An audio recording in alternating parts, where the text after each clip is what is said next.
Hello, everyone. Welcome to the Psychology and Spirituality, a Bridge to a Better Life discussion. I'm your host. My name is Marcia Trajano, and with me is Dr. Anahy Fonseca. Hi, Anahy. Good to see you. It is indeed so good to have you here to discuss this topic, right? How to confront our challenges, our um, moments of crisis, anything that really moves away from a sense of balance and harmony. And the title today is Challenges in Health and Consciousness. And I just immediately thought about, Anai, that you came with us and you opened your heart to talk about the issues that your home state of Rio Grande do Sul, it's the state in the southernmost uh, part of Brazil. It actually connects, right, with Uruguay. End of April and most of May, that state and all the population that state faced um, a terrible crisis from nature where there were floods, there were storms, and those floods that covered, if you will, over 90% of the state. But as of today, we know from statistics that it has killed almost 200 people and left almost a little bit over, actually, 500,000 people homeless. And that state, your home state, is still dealing with the crisis situations that were caused by the rains on a daily basis, right? So, according to some experts, they're saying that the metropolitan area of your city of Porto Alegre is still quite vulnerable to additional flooding, and that potentially the complete drainage of the water in the region may take at least another a couple of months. We'll see what's going to really happen as this is an unfolding situation. And as I was thinking about it, right, this is just one example of challenges that we face. You are facing this to the moment. I'm not, but you and anyone else out there, we're facing other moments of crisis, other challenges to us. But before we start our conversation in earnest around this topic, challenges of health and consciousness, I would like to thank all of you who are here with us listening to our podcast. And if this is the first time that you're joining us, I would love to say that a little bit about the program. Psychology and Spirituality weekly talks are based on the works by Joanna de Angelis. And the goal here is to use that rich content is to use them to offer a, a a sense of safety, and it's a place that you can look in those themes that are presented to us with the courage to confront, compare, correlate, and expand spirituality concepts from the different juncture here, which is a psychological lens and spirituality lens as well, so that we can bring perhaps insights, tips, and even some real world advice to help you and me, all of us, lead a better life. Please note before we start that this program is sponsored by three organizations: the TV Mansando Caminho, the United States Spiritist Federation, and the International Spiritist Council. Make sure you hit subscribe if you haven't already done so. And if you'd like any additional information, please note that we have an amazing website, the spiritist.us, with a lot of information, a lot of resources for you. And if you have any questions, any feedback, any thoughts, write to us. We'd love to hear from you. But wanted to say, Anaí, before we start our conversation, I I told you about what came to my mind just before meeting you today. But I wanted to ask you, can you perhaps take a moment to provide your view on the correlation between challenging times, the experiences that we live, and the idea of conflict, and how they lead to an awakening and expansion of our consciousness. Okay. So, hello everyone. Well, uh, yes, of course, it's a synchronicity, right? That we are talking about challenges in health and consciousness. And at the same time, I myself, I'm living here a conflict with everybody else in my state, of course, Yes. because of this, climate um, challenge and the floods and all of that. So, what I think, Marcia and everybody, is that Joanna says that a conflict is the certainty, uncertainty about what to do or not to do, which always causes imbalance and affliction, right? Because we have to decide, we have to discern what to do. So, And for we can, right? We can do whatever we want to do. We have the freedom as yes, human beings. But I yes. love that idea that she brings right here. That's the area of, if you will, conflict. What may I just say? It's something that came to my mind, if you don't mind. Yeah, go ahead, go ahead. But we often bring to, and I'm talking about in the business environment, right? There's often training and books and a lot of content to talk about how to manage conflicts, and yet we understand that the conflicts really just means diversity, right? It's diversity of how to approach an event, a problem, or anything else.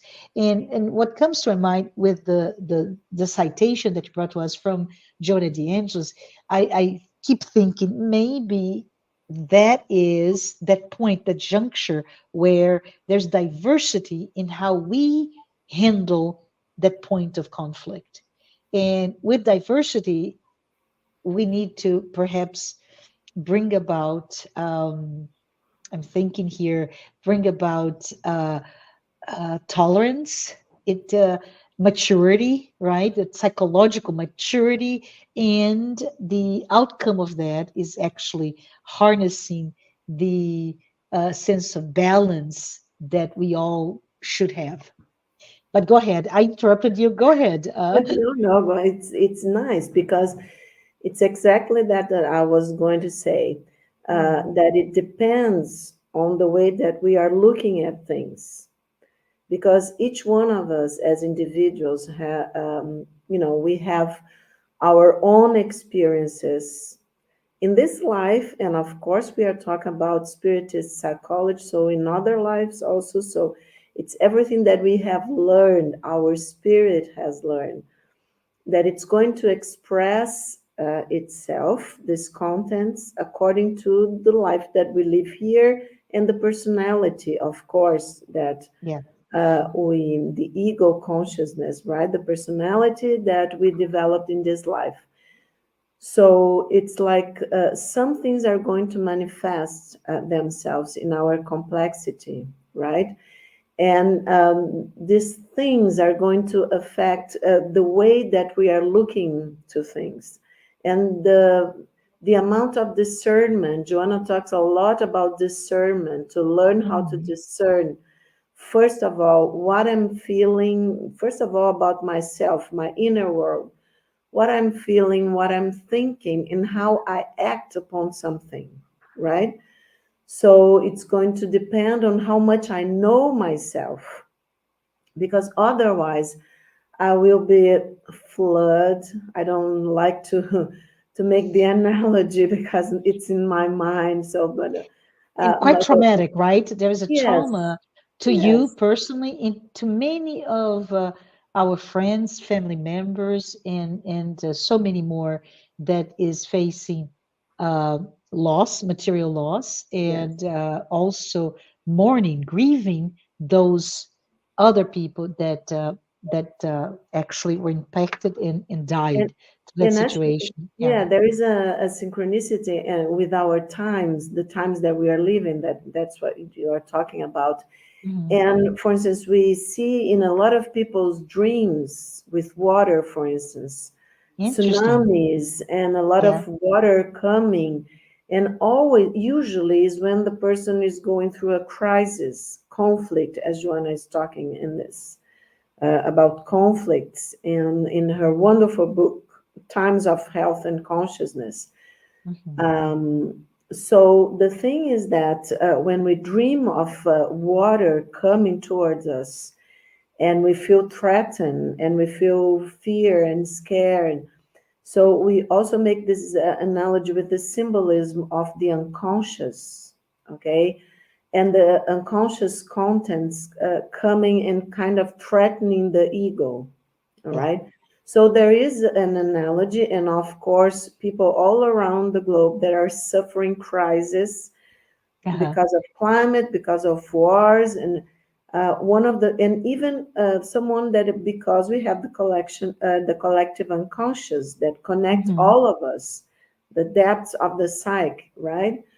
So we even in different countries and different cultures, but we know that something is coming, let's say, because we feel and we have this information in our Hmm. collective unconscious. So we feel that we are in a transitional phase, Hmm. collectively speaking. But also, of course, we have our own personal growth and our own personal development and crises and conflicts. So, as within, so without. I mean, in and out, let's say. Yeah. Okay. And so the synchronicities happen. So, what I talk about the floods and the water coming, okay, it's happening in my state, happened, and we are Hmm. living the consequences materially speaking, okay? And then, of course, the ego is going to be afraid, is going to be challenged of how we are talking about challenges of how to face that. What Yeah. are internal resources, let's say, to face this kind of challenge? And my resilience, we talk a lot about being resilient. So we know that spirituality is a very powerful uh, tool, let's say psychological tool for resilience to help one Hmm. face challenges and crises. But we also have the collective suffering, right? And we are Yeah. in a collective. And we also have a brother, because we are brothers and sisters as human beings. So, it's the ripple effect. Come what it's happening inside of me, it's happening outside of me. Okay, and it goes both ways. So, what we are talking, Marcia, and you are asking me, is exactly how we face this kind of challenges. So, of course, we are going to face with the resources first individually that each one of us has. Okay. And as I was telling you, Jung compared the nature of consciousness Hmm. to the eye.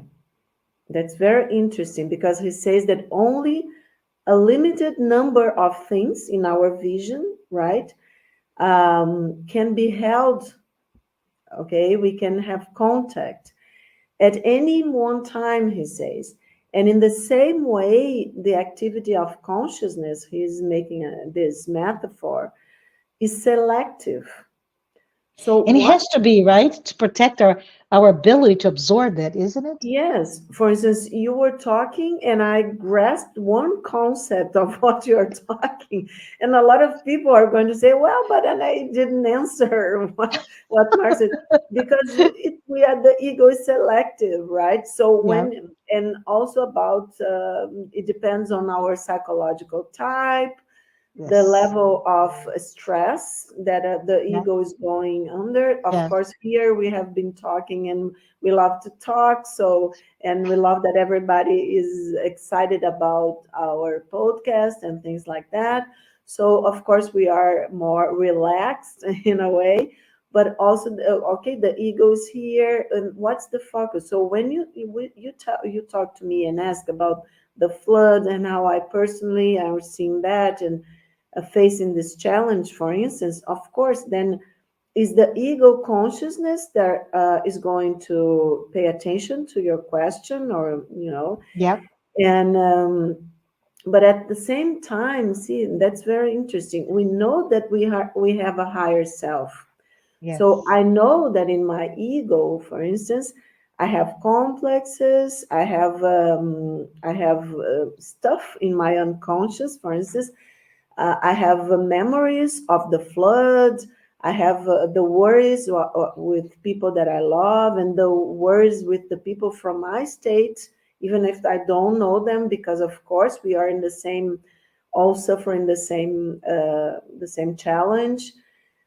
So everything comes and Yeah. like presses the ego to, wow, that images come, to your mind. Sometimes people will remember some dreams that we were talking about. Oh, I have been dreaming about Yes. water. I have Yeah. lots of patients that previously Yeah. to the floods have been dreaming about waters. And Interesting. it's Yeah. very interesting. And even if the water, the difference, the water is clean, if the water is dirty, because of course it was dirty materially in the flood. But I Mm. have had people Uh-huh. dreaming about water. Look at that. That's very interesting. Previously to the flood, Mm-hmm. I have had some, and actually they were women, maybe because women are kind of more, sometimes because of the subjective part, that it's kind of easier for us, the Mm-hmm. psychology of us. So you're speaking about that intuition and that Yes, contact with all the there is out there. intuition, Yeah. yes, exactly. Not that, of course, men, of course, they also have, but for us, it's kind of easier. Yeah. That's the reality of And it's our evidence. psychology. You're not just speaking. There's evidence to that Yeah, that's intuitive evidence. nature. Yeah. Yes. Uh-huh. So because it's intuition comes easier, and also the subjectiveness of the psyche, it's all in our psychology. So I have had some patients, women, dreaming with a lot of water, like Yeah. crossing a river, for instance, or swimming I can remember one person swimming in a river, Yeah. but then the stream was really tough. Yes. And actually it's interesting because she had been a champion. She used to swim in competitions That when is she awesome. was, Uh-huh. yeah. And then What suddenly, I say, what's awesome is that linkages, right?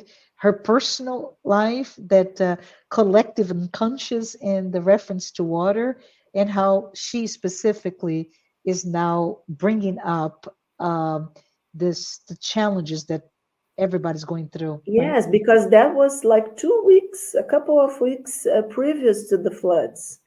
And Uh-huh. even the rain hadn't started yet, the way it rained. So she's dreaming about swimming in this river, and then Yeah. the stream got really tough, Yeah. and suddenly she said, well, I'm getting tired, but the water was clean and the river was beautiful.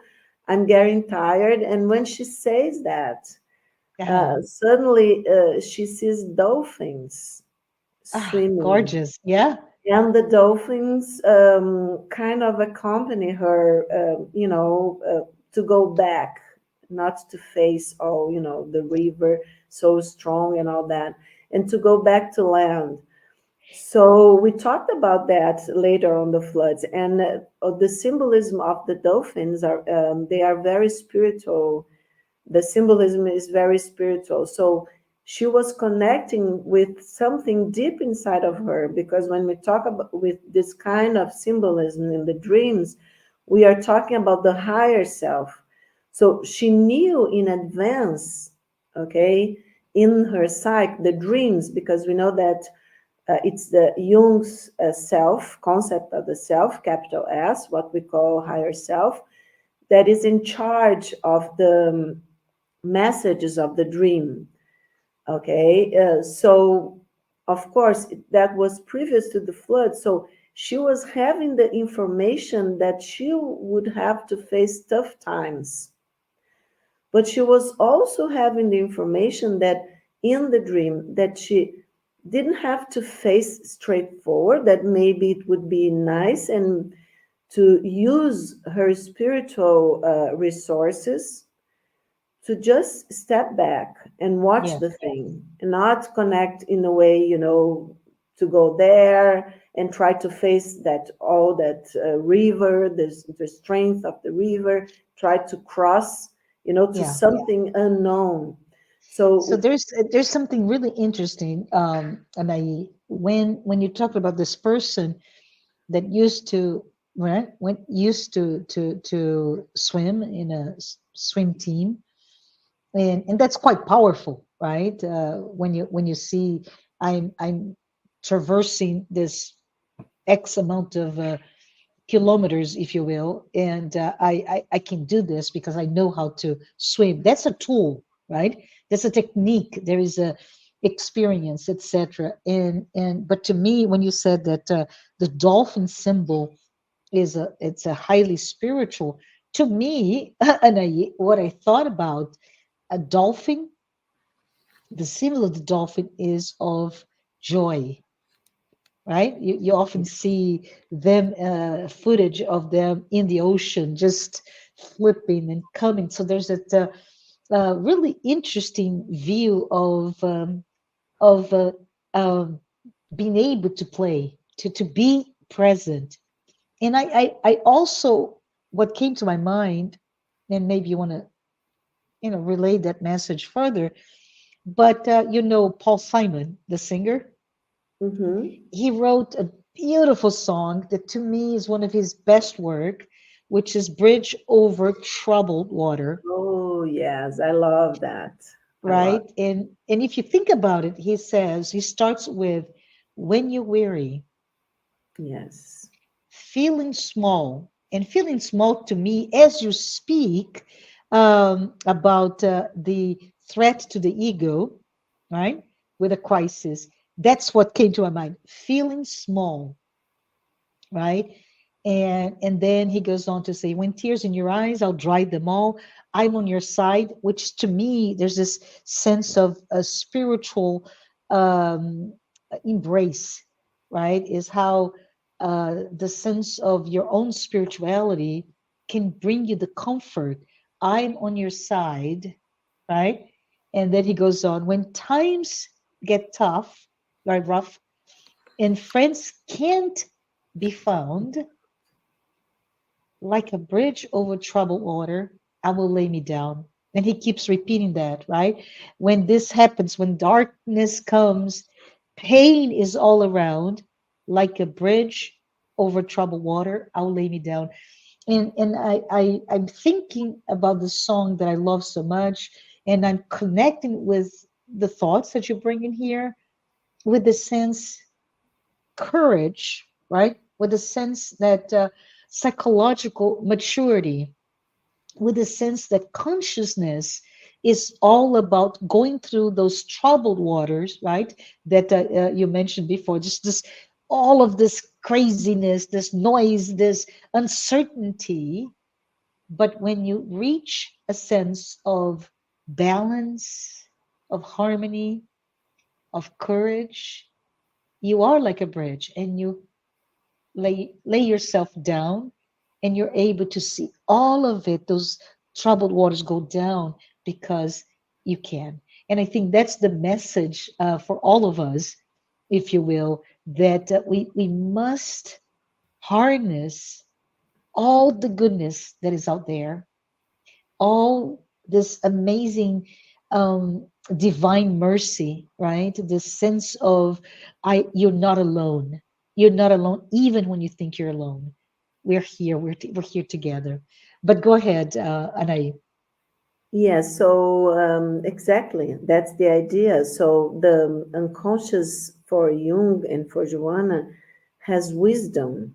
And we Mhm. have, because we know that the self, the archetype of the self, uh, and what we call, Jungians call the imago Dei, the image of God, our inner image of God, is deep within our unconscious. So it has wisdom and can Mhm. give us strength. So, just to talk about the symbol is, look at that. It's exactly what you mentioned. I love this song, by the way. So exactly what you mentioned, that it's, the symbolism of the dolphins. They are related to peace and harmony. Mhm. In, as you said, they are joyful, graceful, compassionate, intelligent, generous, and protective. Mhm. And also, they say it also symbolizes cooperation and freedom. Its energy is positive, and it is often a symbol of love, life, and joy. So imagine, Beautiful. Yeah.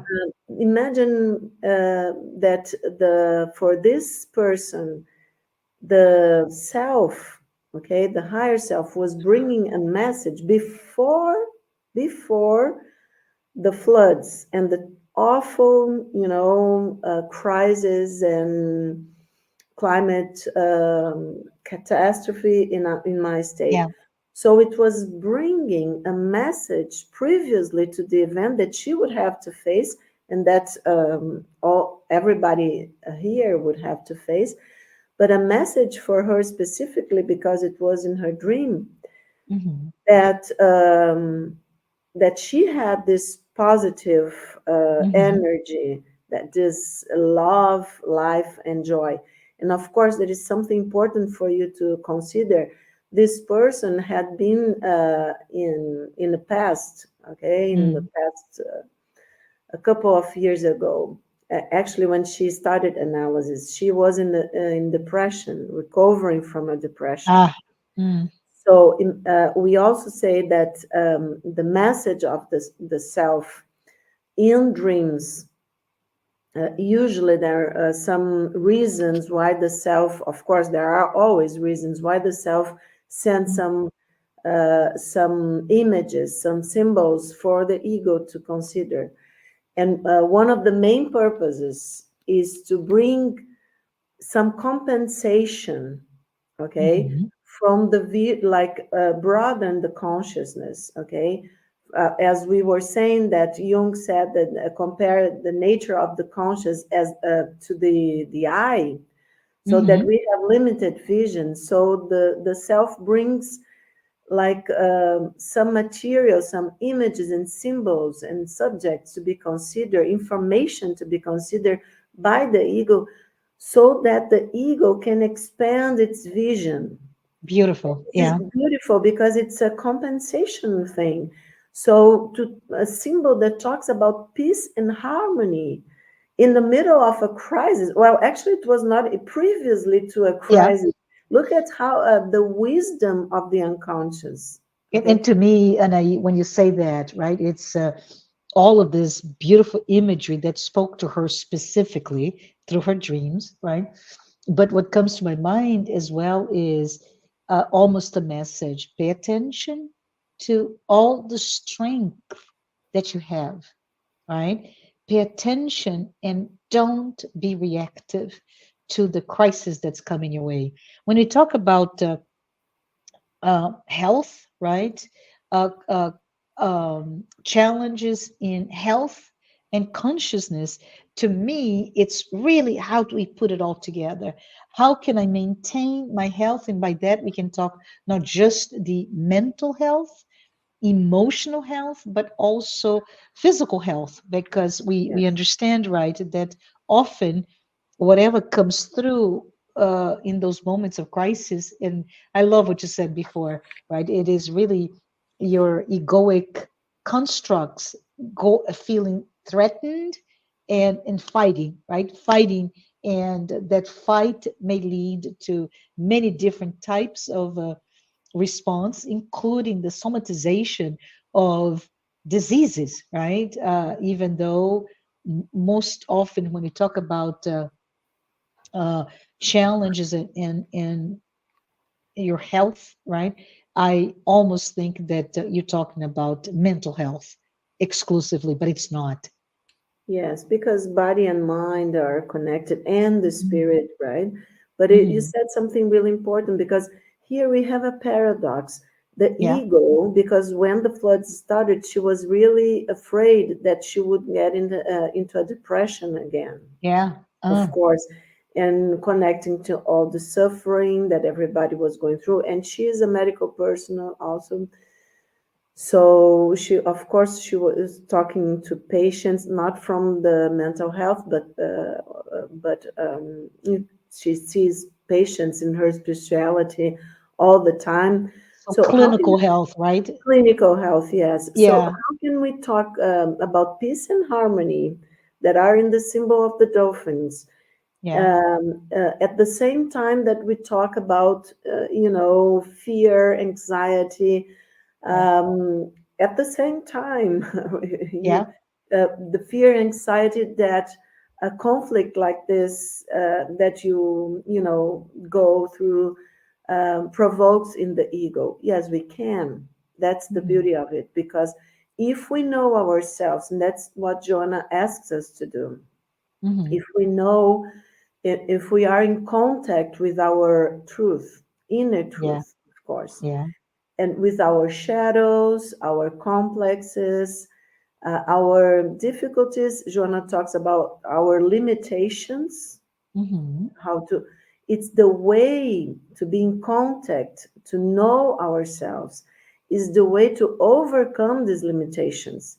Because if we really look deep within ourselves and have Mm-hmm. some calm, even in the middle of a crisis, a conflict, and see within ourselves which emotions I'm feeling, how am I facing this with some calm, at least, of course, even if in the first moments we get fearful and threatened and all of that. It's okay, it's normal, it's part of the reaction of the ego.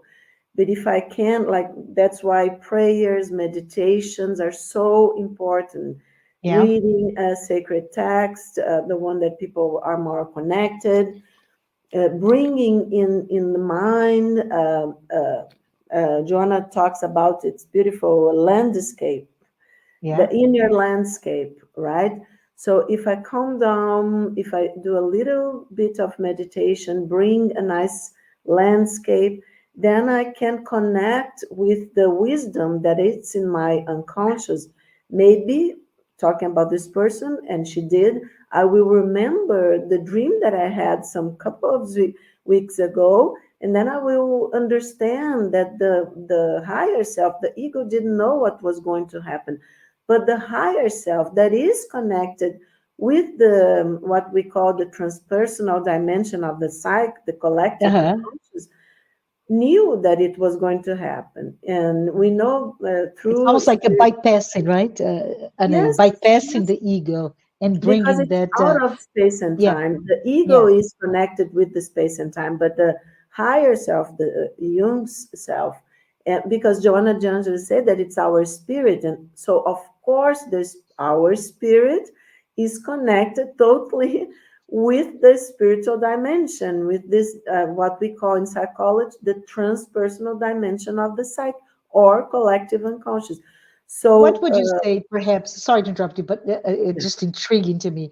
What would you say to everyone who's watching and listening to this program today? What would you maybe recommend for anyone? It doesn't have to be a victim of a horrible catastrophic flood in your state, but it can be I'm fatigued. I don't want to go back to work. I'm feeling depressed. I am so afraid that this is going to happen to me. It's that what would you recommend for those individuals? Perhaps I'm thinking here, maybe you're going to say something about being connected to yourself, but also document those thoughts, those dreams.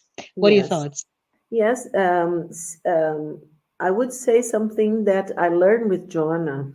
Mm-hmm. that this self-analysis, don't be afraid of what you're feeling and thinking. Mm-hmm. Pay attention, look at what you are Yeah. feeling and thinking, and how you react. This is very important. She talks about that because we're talking about challenges in health and consciousness. So Yeah. we have to bring this content to Mm-hmm. consciousness, Yeah. and how and pay attention to how we react. What is the act that is a result Yeah. from my emotions and feelings? Because as she says, we are going to repeat them Yeah. until we identify, discern. As I told you, she uses a lot of the word discernment. Yeah. So discern that my emotions, my way of thinking, in this kind of situation, because these situations are going to repeat themselves in our lives. Yeah. Yeah. So, and she said, face the dark emotions and the Yeah. dark thoughts. I love And, that. and this is so important, right? And we have become this is our inheritance, right? Our society has become quite judgmental.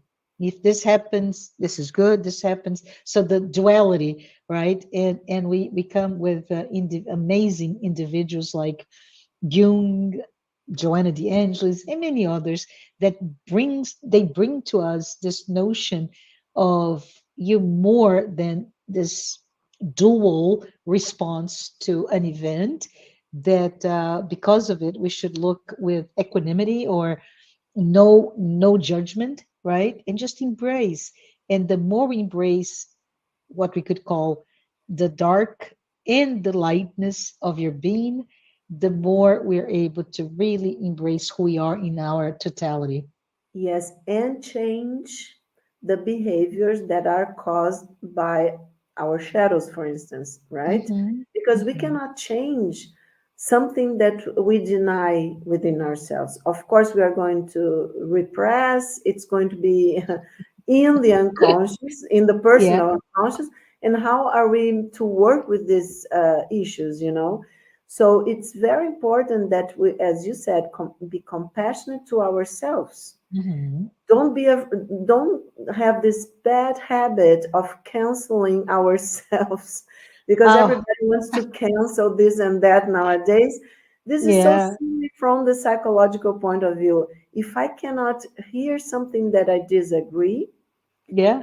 with an open heart and respect for other people's thoughts, and you know, I'm Yeah. not a psychotherapist of anyone, only the people that come searching for my professional help, let's say. Yeah. So Yeah. we shouldn't, we should try to be therapists of ourselves, because I we love have that. this I really very, do. yeah, Yeah. we have this possibility. The healer, the Uh-huh. archetype of the healer is within all of us. In therapy and psychoanalysis and in analysis, what we do is to temporarily project the healer, the archetype of the healer gets active, but I still don't recognize in myself. So I have to see a doctor, an analyst, a psychotherapist. For some time, it's okay. But if I realize, and if the therapy helps the person to realize that the healer is within myself, Ah, yes. okay? So this is the And that, real empowerment. Empowerment. yeah. Sorry. Yes. And no. Sorry for the thoughts keep coming to me today. My apologies. But I always, as you're talking about it, I keep thinking, um, as the healer, the self healer, the your own psychotherapist, right? We look with out to ourselves with curiosity, right? And we pay attention, not just at the surface level, but pay attention the depth of why am I feeling this way, and we eventually we are able to use those challenging times, those painful moments, those moments of crisis, as we talked earlier, as the connecting point, the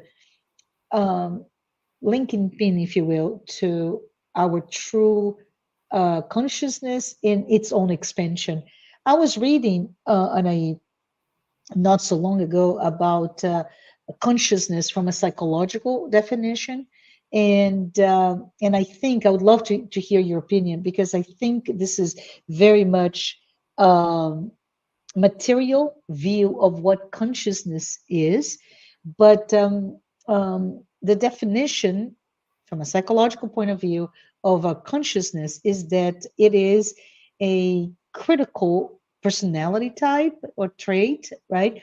That will reflect that consciousness, the tendency to be responsible, organized, hardworking, goal directed, and the ability to adhere to norms and rules, right? And I thought about it. And to me, this is very material, because I would talk about this from a work a work environment. This is what we all need to be. We need to be consciously aware, because for me to be productive, right, to be well, to be a contributing member of any given situation or organization, I need to harness the idea of responsibility or accountability, right? I know if I'm causing the totality of this community, this organization, and because I'm responsible for it, I'm all for it. I also need to be responsible for undoing any harmful things that I caused.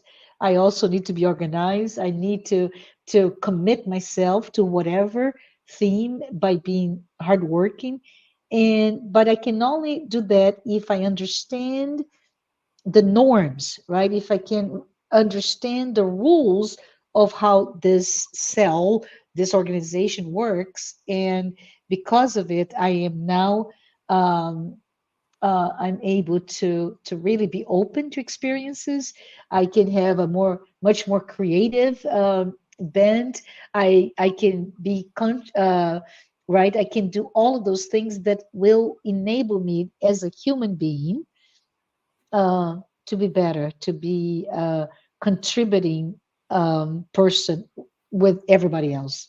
Don't know if it makes sense to you, but this is how I interpreted the definition from a psychology of consciousness. I know that you are a student of Joanna. I know that you also uh, really focus your studies in consciousness and the expansion of consciousness. I'd love to hear from you about how do we define that, Anaí? It's kind of hard because people Yeah, think a lot in mental health professionals about yeah, what's consciousness. Even physicists yeah, nowadays, a yeah. lot of them. So I was listening to you, and I think all that you described, for me, it seems like we are talking about the ego consciousness, right? Yes, But yes. for Jung, the ego is just the center of consciousness. Ah, I see. I Consciousness for see. Yeah, Jung is a broader than that. Even consciousness is broader than that, because then the ego is what's paying attention in doing all this hard work, as you say. as you Uh, mentioned before, right? That yes, and has a limited view. Okay, mhm. so I think when even in the working environment, if you stress too much, because I'm always worried with burnout, and Yes, everything ma'am. that Yes, ma'am. you, yeah, because people we see a lot of people in our offices with burnout, and so I think this kind of describing consciousness can lead to burnout, because then you are always worried with what I'm not perceiving, what I'm doing that it's not correct. We When I was listening to it, it's like we are talking about flaws that we can Yes, find, and then this is giving everybody a burnout, because I'm always have to produce more, and I'm always running against even the clock and whatever, and the activities in the day.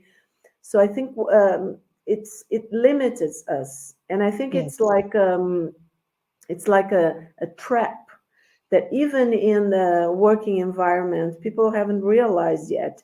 if you put so much pressure that consciousness is it's all of that, and I have, it's like a list of what to do, what I'm Uh-huh. doing right, what I'm doing wrong. It's giving everybody burnout, so, Yes, and yes, depression and anxiety. So I think we should understand that the ego, it's limited by its own function, but it's we have to be very compassionate with the ego. As a young psychiatry, we are trained with the functions of the ego. When the yeah. person gets in the hospital, we give, when I was listening to you, I said, wow, I'm back to the hospital in my psychiatric training, Oh, checking, doing a checking of the ego functions, and really, I went to Jung previously. Even actually, I found Jung because of Joanna. It wasn't yeah, the other. So, but I'm studying Jung and Joanna. I found, wow, I can relax, yeah, because it's not all about the ego and the way that the ego connects with. We have a higher consciousness. We have to trust this higher consciousness in the day by day in work. We have to pay attention to synchronicities. Maybe I'm doing a task, Marcia, that I was not supposed to do. Oh, but my boss is going to get mad. Sorry, but I have to, as Jung said, I have to be loyal, and for my first loyalty should be with my higher self, I because love my it. higher Yes, self knows what I'm supposed to do. So if I'm doing a task that it's sending me through, it's very tough to do that, to say no to the outside world. It's very tough. I understand that. And even when only when the ego is mature enough can the ego have strength. Joanna talks a lot about the moral strength.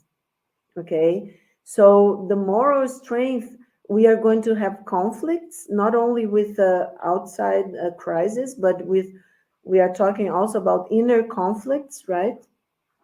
Because they are from our development, the development not only of the personality in the life cycle, but of our spirit, that it's here for some purpose, and yeah, it's not for pleasing everyone.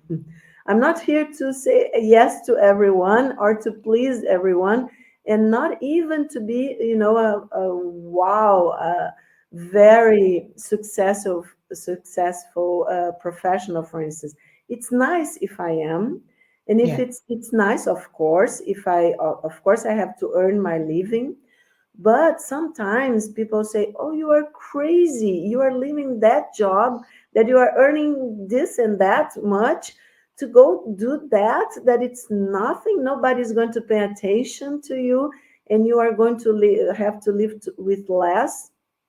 But that choice I have to do by myself, not yeah, because of what people are saying.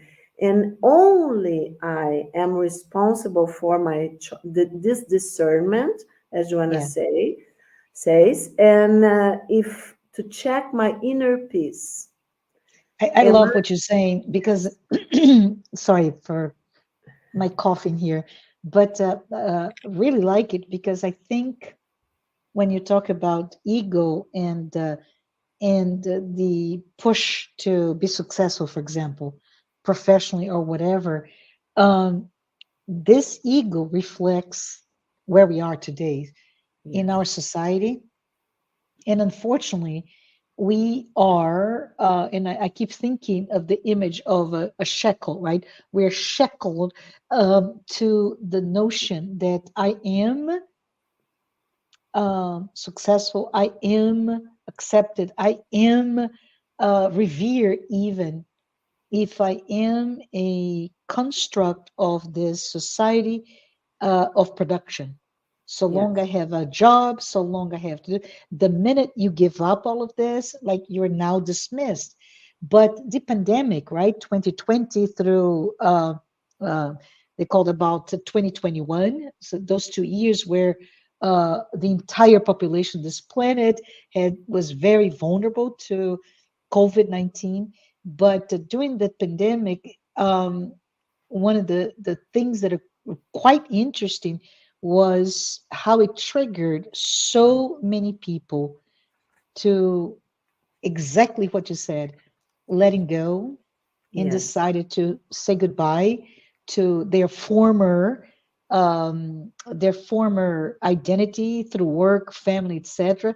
Hence the great resignation, right, where everybody had to rethink about how do we go about being good to myself, to ourselves, and to find a place that I am no longer repressed, oppressed by the expectations of the world, and instead I am hearing to that higher self, that connection to, that's it. the divine within, right? That's To all that perfect. is good. Yeah. And to end our conversation, I would like to leave two because I love to see what Jung says, what Joanna says, Yeah. how they connect with each other. It's beautiful to see that. And actually, it's a joint work, and we know that she's using a lot of Jung's concepts, of course, because they have been working previously before, of course. Yeah, So so good. Yeah. so to connect everything that we have said, two sentences, one by Jung and finishing with Jonah. This is beautiful. Jung says the unconscious is Yeah. not just evil. Okay, it says that because of the personal unconscious Freudian, that all the repressed, the shadow. So it says the unconscious is not just evil by nature. It is Mhm. also the source of the highest good, not only dark, but also light, not only bestial, semi human, and demonic, but superhuman, spiritual, and in the classical sense of the word, divine. Love it. That's Jung. Uh-huh. And now, Joanna, so that we can close our conversation. Joanna says, consciousness expands the horizons of thought, promoting real health, which is expressed as balance before the cosmos. Isn't that beautiful? It's very comforting, both of them, right? To first of all, addressing those inherited perhaps concepts of judgment, right? And the idea that if it's in your unconscious, it's something that we have repressed somehow, and we have repressed because it's not acceptable. And then to see this microcosmos of who we are in relation to the entirety of our existence. Very, very nice. We are at time though, Anais, so I think we just need to park that really great discussion to a future one, so we can maybe address some more of some concepts. And I really appreciate you being here with us. I appreciate you uh, being not only following this program, but also giving us your feedback. And Anaí, we'll meet again soon. Thank you so very much for today's contributions and discussions. Thank you. Bye bye, everyone. Bye bye.